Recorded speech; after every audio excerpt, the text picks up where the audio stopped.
back from Marwa to Safa is 2. And then from Safa to Marwa again is 3. Right? And then from Marwa back to Safa is 4. And then from Safa back to Marwa is 5. Then from Marwa back to Safa is 6. Right? And then from Safa to Marwa is 7. So where are you ending? Marwa. Where are you starting? Safa. Right? So that's 7 times. So don't be confused. Okay. If you're confused, it's okay. But it's not uncommon for you to become confused and do 14. Right? So it's not 14. Right? It's not 14, it's 7. Right? So to move from Safa to Marwa or Marwa to Safa, that's considered to be 1. Not 1 and okay, now I must go back, now I completed 1. Not like that. Right? But rather to move once from between Safa to Marwa or Marwa to Safa, you count that as 1, insha'Allah ta'ala. Lest you say that it's very tiring, then it's actually not. It's you. Ensure the first lap starts at Safa, as we mentioned. From Safa to Marwa is a lap. Then back to Marwa, from Marwa to Safa is another lap, as we explained. You will do this after Tawaf. And over here, if you break your wudu, you can continue. You don't have to renew your wudu. You can, but you don't have to. Right? Yes.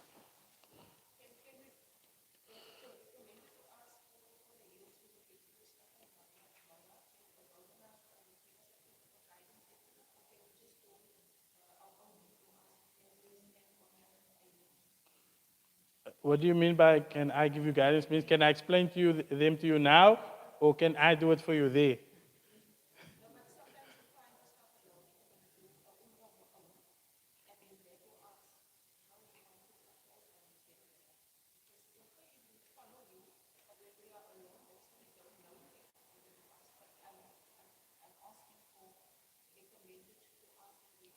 Okay. Okay, I see. I don't know if we have that in our book or not. No. Okay.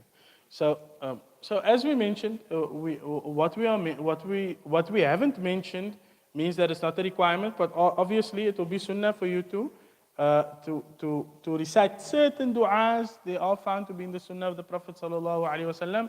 As Mullah Khalil mentioned, we'll try to send some of those du'as on the group, and then you can have them with you. But if you forget them, then that's okay also, right? So we'll try to send some du'as on the group that we are all on, inshallah, and then you can follow it from there. Yeah.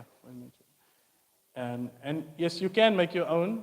You can make your own du'as as well. And if you really want to remember the du'a and you're very then just remember the meanings.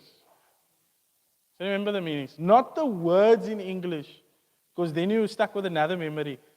Just remember the meanings, right? The meaning of this, they ask for forgiveness here and for a good place in the akhirah, for etc. That's enough. That's enough, right? If you really want to be focused on having those meanings in your heart, the same meanings that the Prophet ﷺ had, or Hajar, or, you understand? طيب. So sunnah, hasten pace between the green lights, right? So to do ramal, and this is for the males. This is for the males. So inshallah on the mas'a, you'll see the green lights, and you'll see people running there and sprinting, and it's not a race also. It is ibadah. So do keep that in mind, inshallah. You will be tempted to raise your friend every time you come there. But just keep in mind that you are worshipping Allah subhanahu wa ta'ala. And inshallah, if the smallies want to raise one another, then you can let them raise one another. Right, so men, not women, can run between the green lights. And then to make dua on Safa and Marwa. So these will be the elevated points. Right? So Safa will be slightly higher, and Marwa will also be slightly higher, and so to make a concerted effort to make dua there, though you can make dua through the entire process of sa'i. Then to be in a state of reading Quran, dua, dhikr, or reflection, as we mentioned with the tawaf, that applies here as well, inshallah ta'ala. Right? So now, once you're done with the sa'i, then you will do halq, which is the shaving or cutting the hair from the head. What must you do? Cut or shave 3 hairs from the head at least. Right? And from the head means take it from the head here. Right? Meaning from the root side, just there's 3 strands. Especially for the ladies, you're not going to give yourself a big trim. Right? And you will do this after you complete sa'i. You may cut your own hair while in ihram. If you are in ihram, do not cut someone else's hair. So please do remember this point, that maybe sometimes people have a small shaving machine or a scissor with them, right? So just remember, if you haven't yet cut your hair, then you can't cut someone else's hair. You're in ihram, you haven't yet cut your own hair, you cannot cut someone else's hair. But once you have done yours, then you can assist your friend, insha'Allah ta'ala. Once you have cut or shaved your hairs, you are released from ihram, and by this means you would have completed the umrah. And for the men, it will be sunnah for you to shave your entire head, and this is not sunnah for the ladies at all, not even close to sunnah. Right? So that will be sunnah for the men, but yes, right, to do so. So you can cut it, yeah, right. I won't complicate the process. The last thing is navigating hayd, right? So for the men, you can close your brains, right? Or open it so that you can assist the members of your female members of the family, etc. Right? So we have a few points here. And I don't actually want to cover them in order.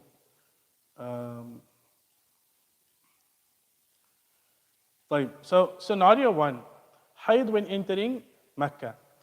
If you had hayd when entering Mecca, then do not enter Mecca with the niyyah of ihram to perform an umrah. Make a niyyah to accompany the group. Note that the views presented on passing and staying the masjid can still be practiced upon before making the umrah. Okay, that's going to come in the next slide. So if it is that you are leaving and you are in the state of hayd, then you won't enter into ihram, right? You'll just follow along with the group, right? And then inshallah, your hayd ends during the stay in Mecca. So now you've come into Mecca in the state of hayd, but whilst you're there, first day, second day,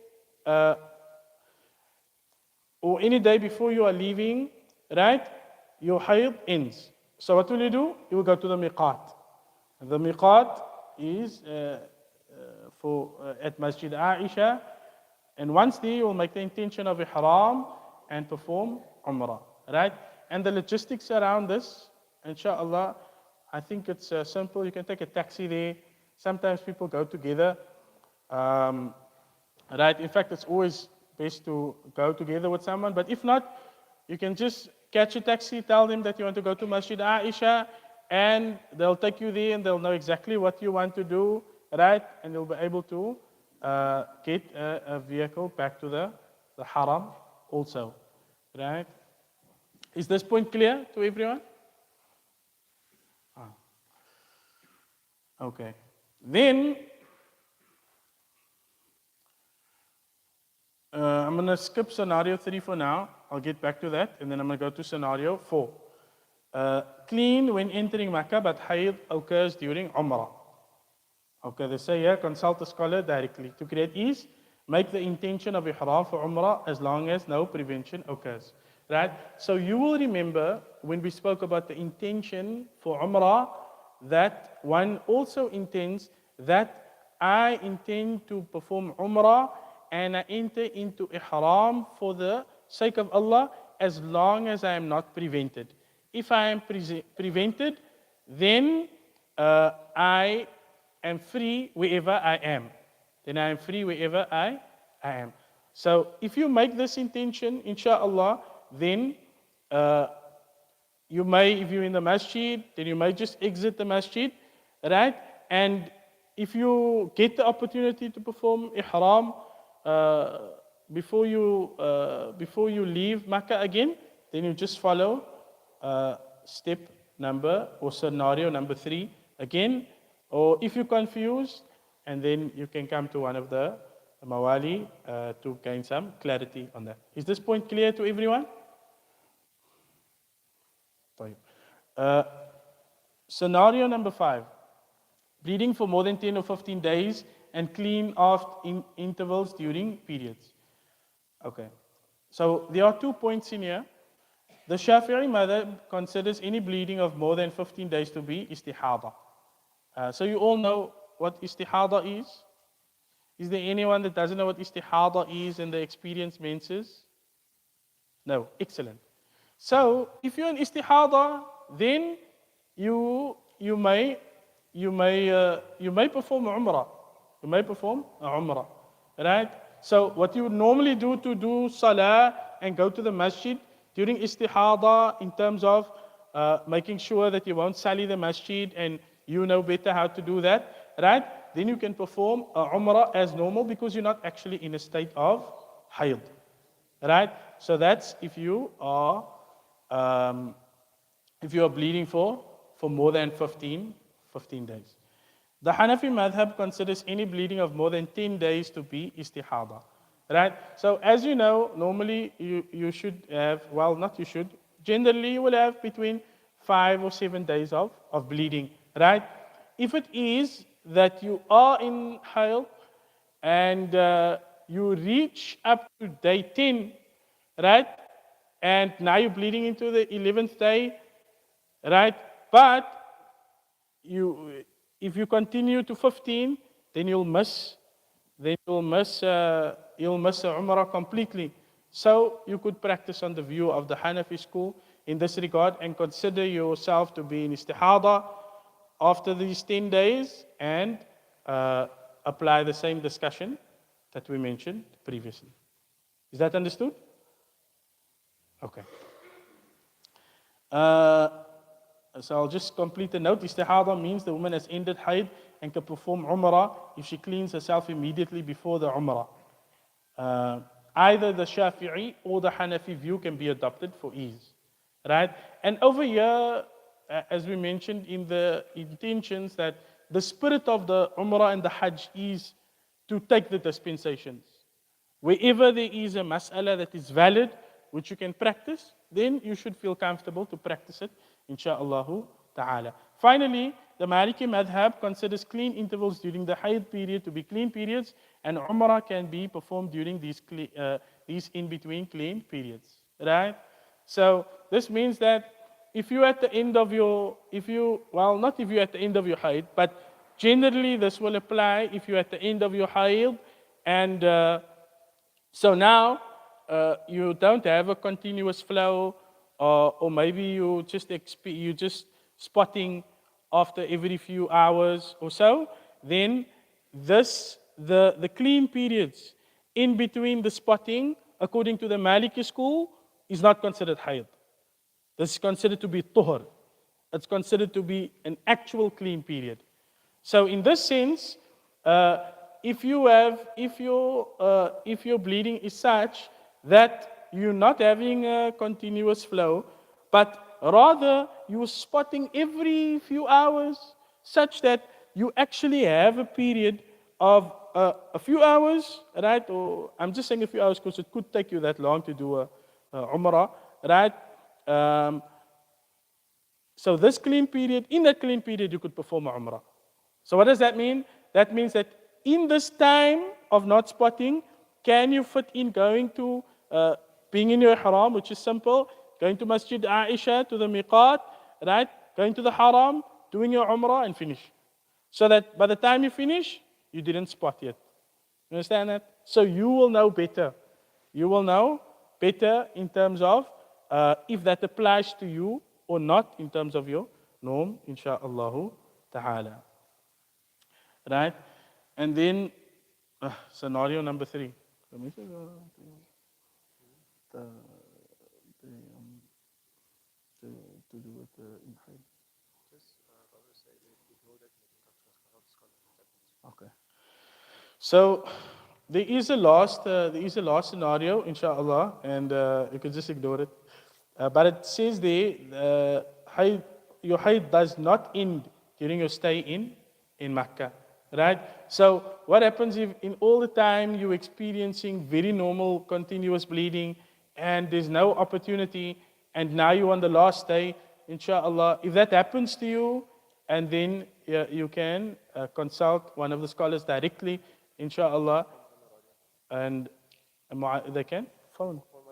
Or they can, yes. Or you can speak with Mu'alima, Radiya, and they will get into the specifics of scenario number 3, whether or not you will manage to practice that, inshallah ta'ala. Any questions?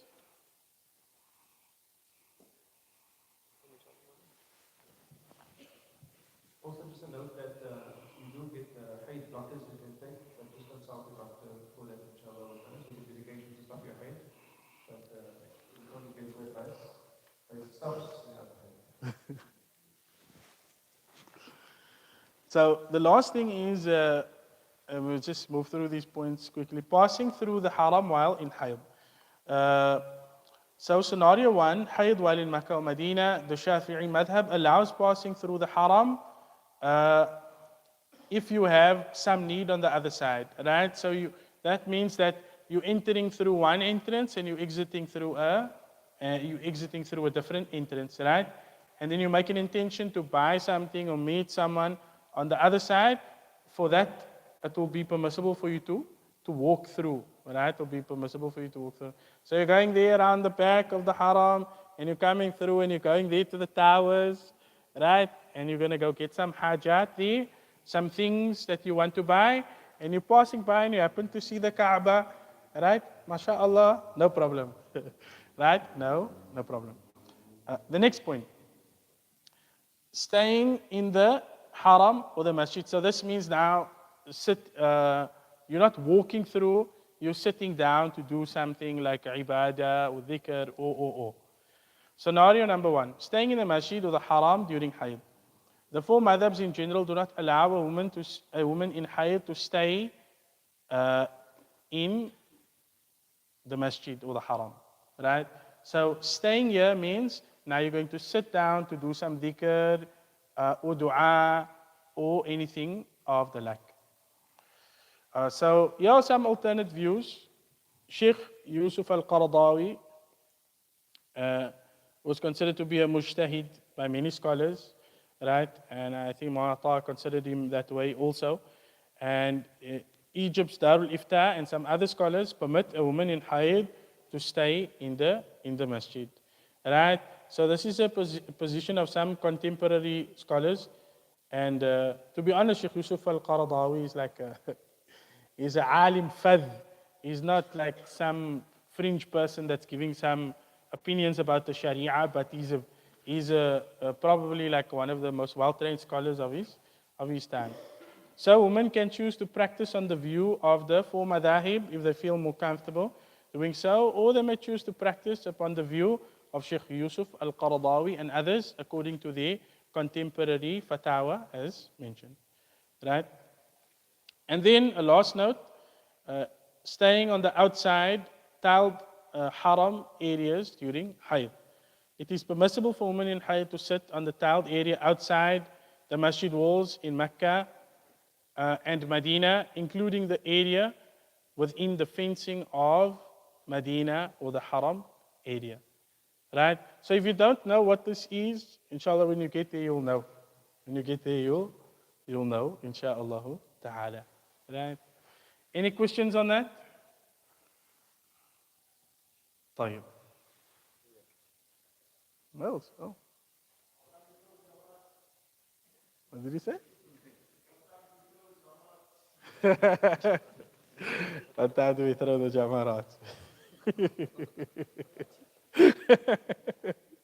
طيب بهذا الكفاية وصلى الله على سيدنا محمد وعلى آله وصحبه وسلم والحمد لله رب العالمين.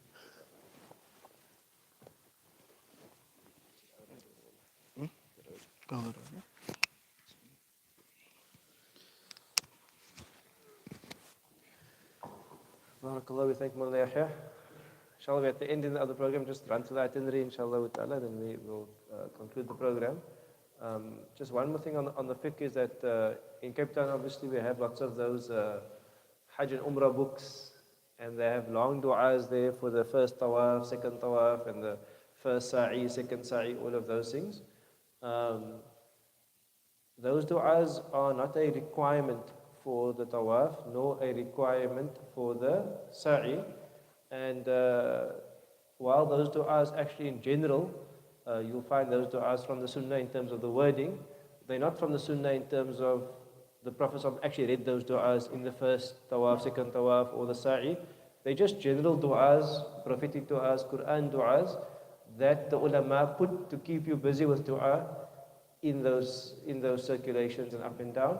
So if you find it that your Arabic isn't fluent, or you prefer to make a dua in English, or you prefer to read Quran, or you prefer to make dhikr, or you prefer to be in silent contemplation, that is equally valid and equally fine. There's no requirement to make those du'as. And if there are specific sunnah du'as, we will mention them as we are leading the tawaf, and there are actually very few of them that are specifically sunnah at a specific stage. Like one of the ones we mentioned, for example, was Rabbana Atina Fid Dunya. That's a specific sunnah of the Rukn Yamani. So there are actually very, very few of those. So don't have anxiety about reading long du'as and like you can't understand it and I'm getting it wrong, or I didn't finish it and I'm on the second one. There's no anxiety about it. You can even just say La ilaha illallah the whole time.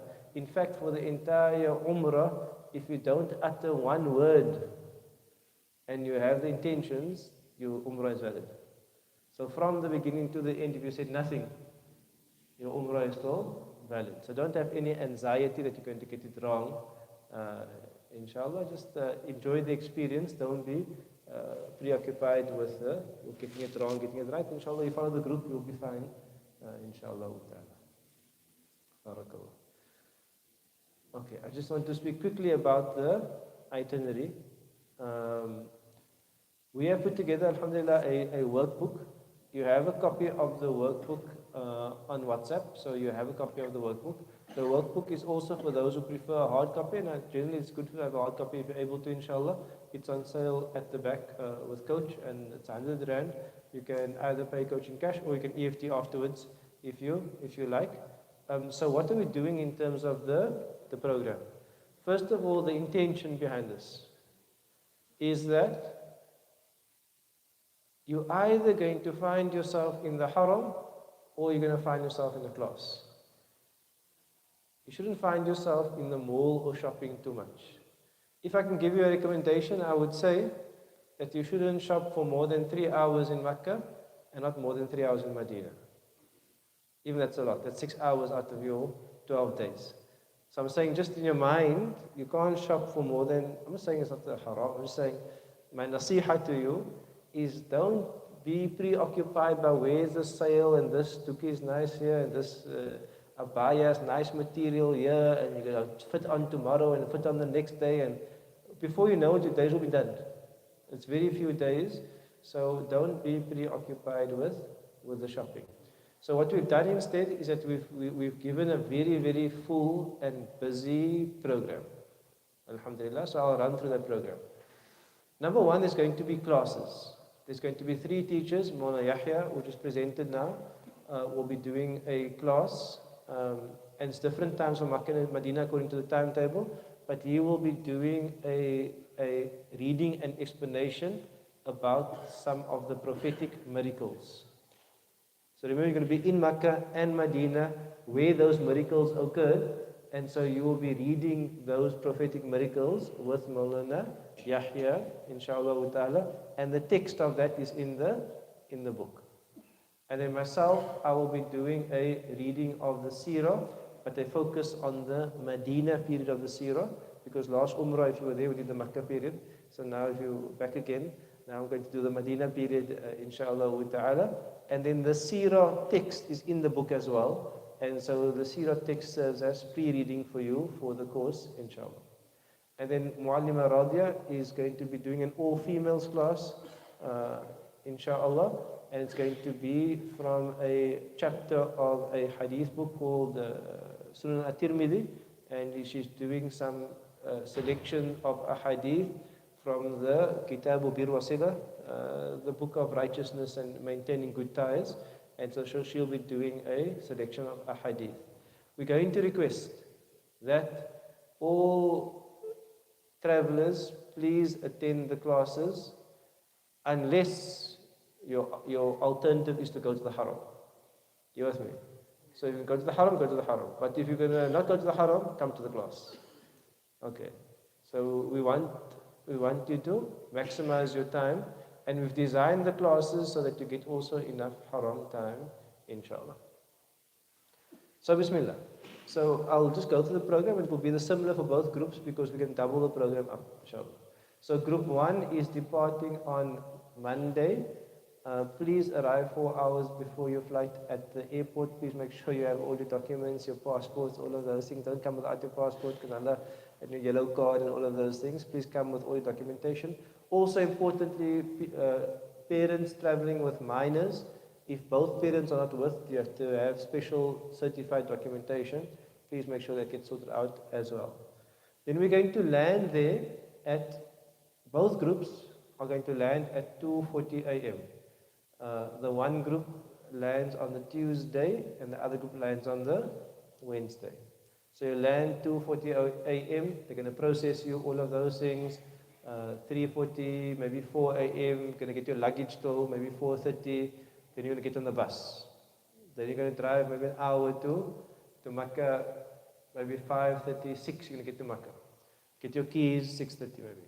So 6:30 you get to Makkah, to the hotel, you get your keys. Those of you who have performed Umrah before and you feel comfortable and you have energy, you can leave immediately on your own if you want to. That's up to you. What I'm going to request is the rest, is we take a rest first for 2 or 3 hours and then we meet back in the foyer at 9:30 a.m. So you go back, you maybe have something to eat, you refresh yourself, you have a small nap, you have a shower. The women might get dressed into their white clothing if they want to. But then we meet in the foyer at 9:30 a.m. Please don't be late, come at 9:30. And then 9:45 we collectively move down to the haram. There is a shuttle going down. So what we'll do is we will have everybody in the foyer. We're going to move together. So meaning what? We move together. And then the first group will wait for all other groups to come if you have to take multiple shuttles. We're all going to go together, inshallah. If you have reals or dollars carried with you, carry your visa with you. Stay with the group, inshallah. And then we're going to perform the Umrah. When you're done with the Umrah, you again go to what WC? WC3. Because you may be separated from the group. It doesn't matter, inshallah. All you tell yourself is WC3. So what you can add to your mind is that your hotel is Ajiyad Street. What's it called? Ajiyad. Everybody in whole Makkah knows Ajiyad. So you'll be lost because sometimes you might exit the haram on the other side. You don't know what's happening. Where am I in the world? You just say Ajiyad, Ajiyad. And then they'll tell you Ajiyad. When you get to Ajiyad, you say WC3. Behind WC3 is the station. So you take your shuttle to your hotel, inshallah ta'ala. So if you do get lost, not lost, separated in the Umrah, your exit point is going to be at Ajiyad Street by WC3. You just end up there. It's the biggest tower. It's a Zamzam tower. It's the biggest tower in the whole Makkah, so you can't miss it. It's a huge landmark, and your taxi rank is just behind there. And then in that rank, there's buses there that go to the hotel. You must just have your hotel card. You must just say this bus, and then you jump in the bus, and it's a free service that you jump in. Okay. Then, those of us who are going in the first group, group 1, coach will be going with that group, inshallah ta'ala. So Coach Walid, he will be managing group 1. He will meet you at the airport. The CAP staff will meet you at the airport on Monday. And so inshallah, Tuesday, we will, before Umrah, I will be landing there half an hour before you. So inshallah, I'll also meet you at the airport. But coach will be the one taking you through on the flights. And then we'll perform the Umrah together. Then on the Wednesday is Maulana Yahya's group. Maulana Yahya's coming in the second group. Maulana Yahya will be landing with you 2:40 a.m., all of those things. Then the first group, you have the option to make a second Umrah with the second group. Are you with me? So those who are landing on Tuesday have the option of making an Umrah again on the Wednesday with the group. Okay, is that clear?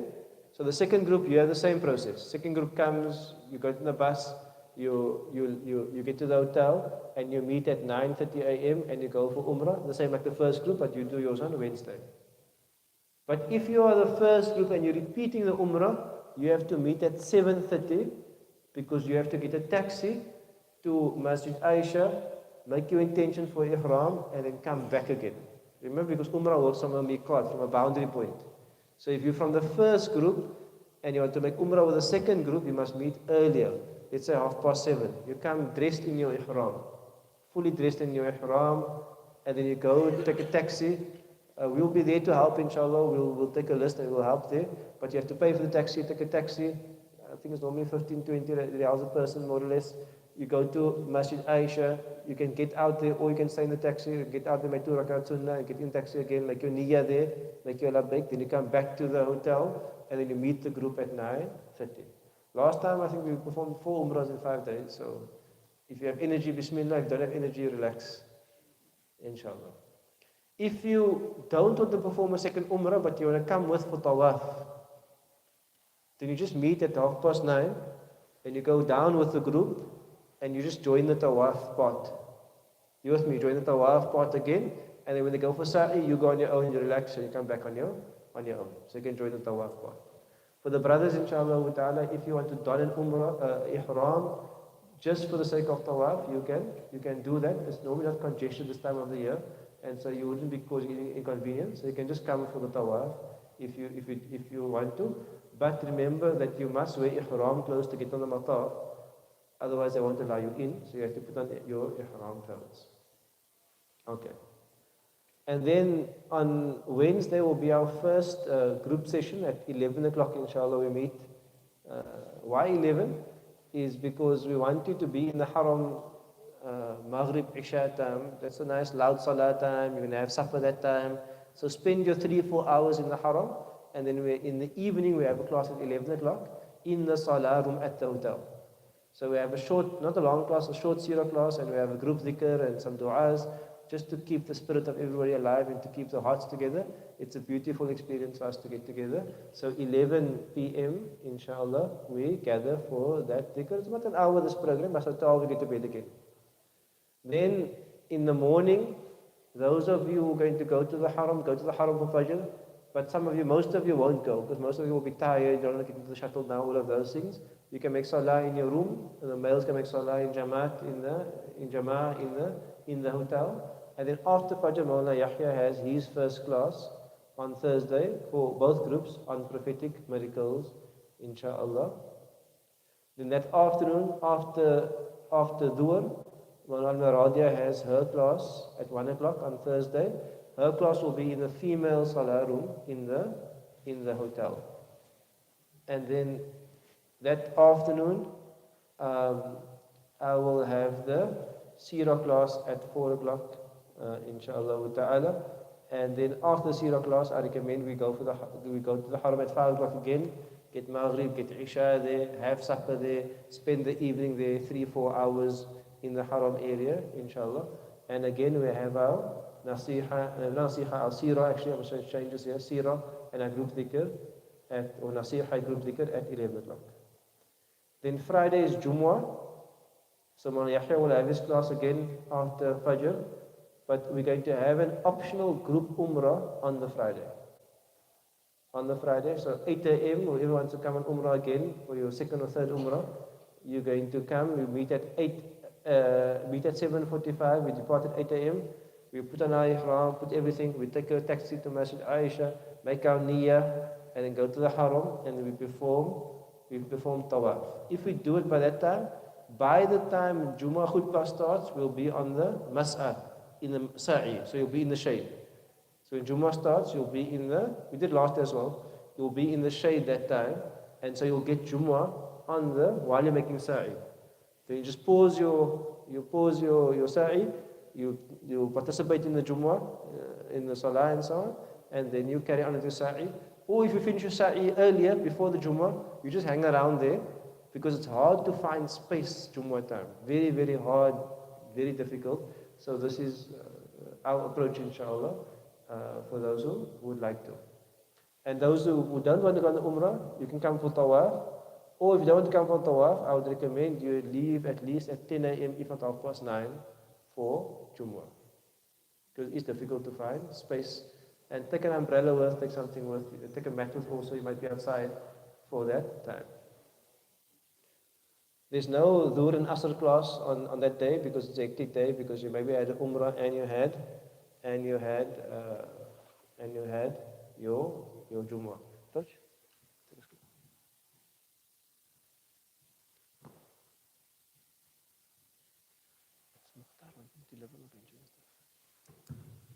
Then that evening, Friday evening, we have our Seerah and our Dhikr again.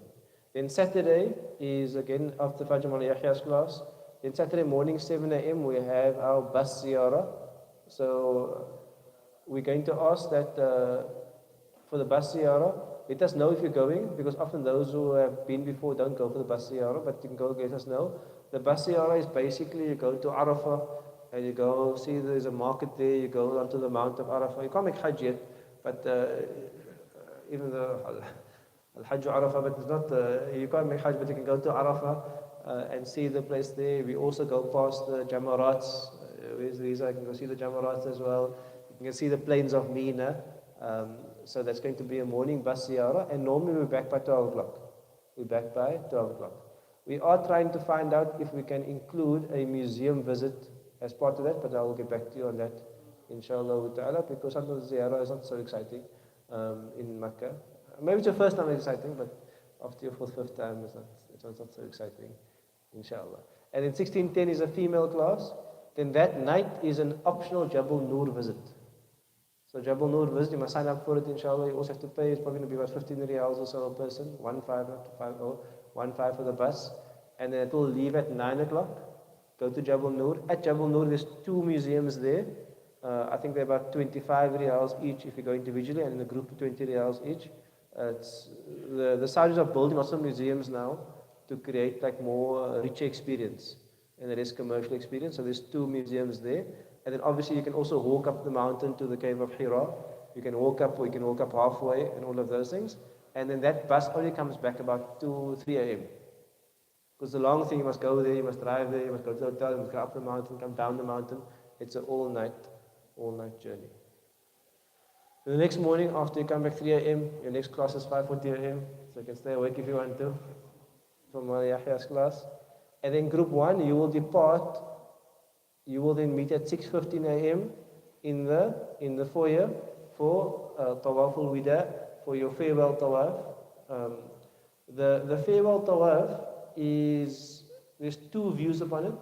The one view is you must perform it, and the second view, it is sunnah for you to perform it. Okay, so there's 2 views. If you can perform it, my advice is to perform it. If you can't perform it, maybe in the morning, you're going to go to Medina that morning and be too tired, then just make the intention the night before. Okay. Make the intention the night before. But we'll we'll communicate the details. Then 11:30 a.m. you bring your luggage down. Group 1, not Group 2. Group 1, bring your luggage to the foyer. And then those who are going by train, remember train is a personal add-on if you want to go. What is provided is the bus. So the bus is the default. I'm going by the bus also. The bus is the default. It's part of the package. So if you're opting into the train, you have to identify someone who's going to take your luggage from the foyer into the bus. Because when the bus comes, you'll be at the train station. And you can't take all your bags on the train. You with me? So you must say, you must ask Muhammad Akram, these 2 bags, can you pack it for me? Then Muhammad Akram says, no, Bismillah, I'm ready. And then Muhammad, raise your hand, Muhammad Akram, he's ready, inshallah. You tell him, you pack the bag, then he'll pack the bags for you. then you know, okay, Muhammad Akram is packing my bag, so I'm going to be on the train. Okay, if you're going by bus, you pack your own bag, inshallah, but Muhammad Akram will still help you. But if you're going by bus, you pack your bags, you get in the bus, and we go to Medina. We normally get there about after Maghrib, we'll get there, inshallah ta'ala. Take some refreshments with you. Group 2, your program looks the same, except the fact you have the same program, except the fact that you leave the next day. You leave the next day. So just make sure you're looking at the right group program. Inshallah, you leave the next day. Then I'll quickly go through the Medina program because we have to end here by 12:30. The Medina program is when we arrive in Medina, whether the Sunday or the Monday, we will gather in the foyer at about 9, about 9:30, and we'll do a collective greeting of the Prophet ﷺ. From outside the masjid, we'll do a collective greeting, inshallah ta'ala. And then in the next night, we'll have a walking ziyarah, but we'll have classes. There will be a class at 14:40 every day, 14:40, and a class at 16:50. So in the afternoon, 14:40 a.m. on the restaurant floor. We can't do it in the morning and at lunch because they have meals there. So 14:40 it becomes available. And then there's another class at 16:50. And then there's generally an evening program at 9:30 every night. We have Seerah and we have our collective dhikr, inshallah. So that's the daily program. And it's also lots of museums there. Some of them are open, not open. So if you have free time, you can visit the museum if you feel that you want to do so. And then our bus ziyarah in Medina is going to be on Thursday. For both groups, our bus ziyarah is on Thursday morning, inshallah ta'ala. And then Saturday, we have a Masjid al-Quba walk. So Saturday is also the day that we leave as well, the first group. But the morning, we'll meet after Fajr. And there's a beautiful walkway now. It's been built. It's very scenic and pretty, and there's no cars there. And you can even hire a bike also, electric bike. You can jump on the bike, you can take a bike, you can walk. It's a lovely walk actually, about 40-minute walk, flat walk, no hills. And so also it's sunnah for you to make 2 rakats sunnah there. I think it's equivalent to a umrah maqbula, accepted umrah. So Saturday morning we'll walk there. And there's also some museum there as well that they've built now recently. I haven't been there, but I think they've built it there. And so that will be Saturday morning. And then you depart both flights, for both flights. The day before you depart, you must bring your luggage down at 11 o'clock. Remember, both flights are flying out at 4 a.m. But you must bring your luggage down 11 o'clock the night before. The night before, and then you pack your luggage. We go to the airport about 12 o'clock or 11, and then you buy your Zamzam at the airport, and then you load your bags, and then you're on your way back, inshallah. Last thing is going to be the Rauda visits. Because we're on a tourist visa, there's no group Rauda session. So what you have is there's two types of Rauda visits now. There's an individual Rauda visit. Give my phone back to me. Oh. There's the individual Rauda visit. So we'll send the links inshallah, but you have to download what's called the Nusuk app. So everything is on the Nusuk app these days. Even though Hajj seems to be moving to the Nusuk app nowadays. So the Nusuk app, let me see if I can pull up my phone quickly here.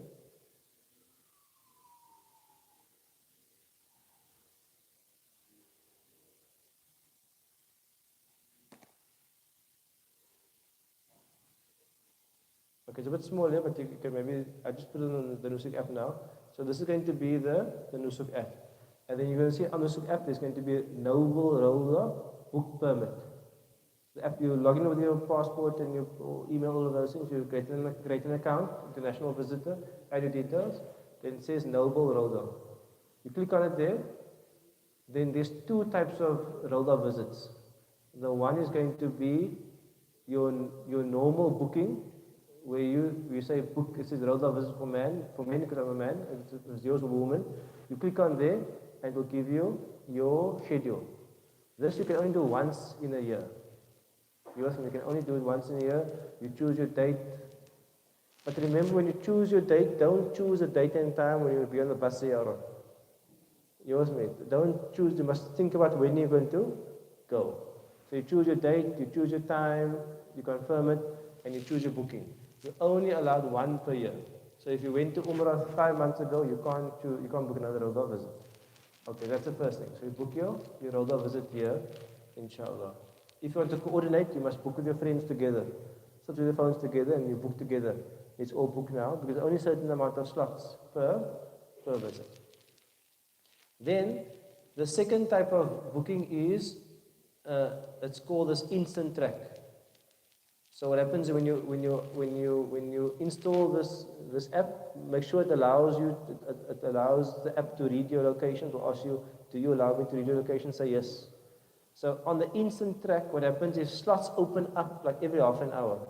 So if you're close to the haram, you're sitting around the haram, you wait there, a slot opens, you can click it and say, okay, in 1 hour I'm ready. You click it, and then you get an instant visit to the Rihlah. But that you must be close to the Rihlah entrance, and you must be at the time must be ready. So you can open the app, and the slot will open, and you can say, I'm ready, and then if they accept you, you can go in for both additional visits. Okay. So the first visit is your guaranteed visit. That's your visit, your slot guaranteed. Then the instant track is the additional ones that you can try the whole time. Okay, let me go again, let me go again, let me go again. It's very organized. The Rihlah is not like it used to be where you had to run over each other. It's very organized and very calm now, alhamdulillah, so it's very organized. Okay. Barakallah. So that's just briefly the logistics for that. And I think the main thing also is just keep things might change on the Umrah, obviously, classes might be cancelled, might be moved. Just keep on the chat all the time. We'll send the updates on the chat, inshallah ta'ala. Any final questions?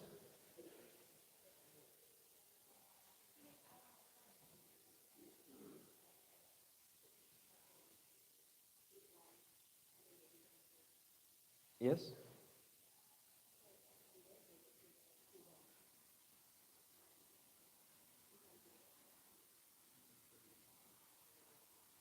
Is our flight on the 11th or 12th?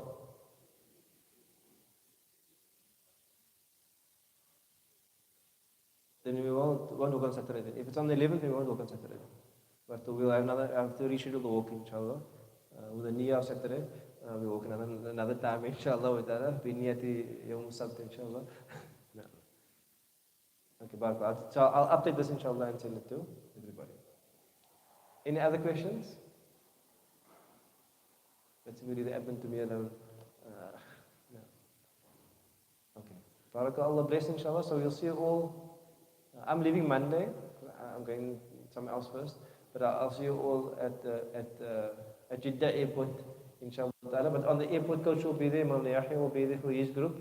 Uncle Adam and all the caps in the uniform will be there on the airport to assist you. And please reach out if you need any assistance. A reminder, coach, if you can just do the books, inshallah. The books are for sale at the back immediately now. You can pay by EFT. And just a reminder for the caps office, your contract, you can fetch your flight details and all of those things, inshallah. It's in Surah Al-Asr. A'udhu billahi minash shaitanir rajim. Okay, Mawlana Yahya also has a Yoko here as well. So inshallah, coach, you can take Mawlana Yahya's Yoko. We've got the Yoko as well for the books if you want to settle it, inshallah. أعوذ بالله من الشيطان الرجيم بسم الله الرحمن الرحيم والعصر إن الإنسان لفي خسر إلا الذين آمنوا وعملوا الصالحات وتواصوا بالحق وتواصوا بالصبر صدق الله العظيم بارك الله والسلام عليكم ورحمة الله وبركاته. We are here for individual questions if you want to come up, inshallah. Huh?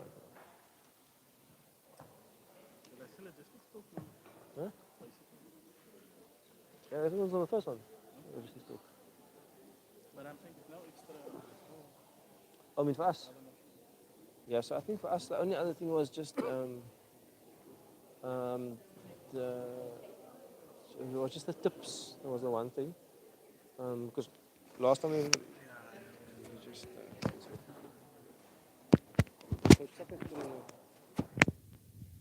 How are you doing? Good,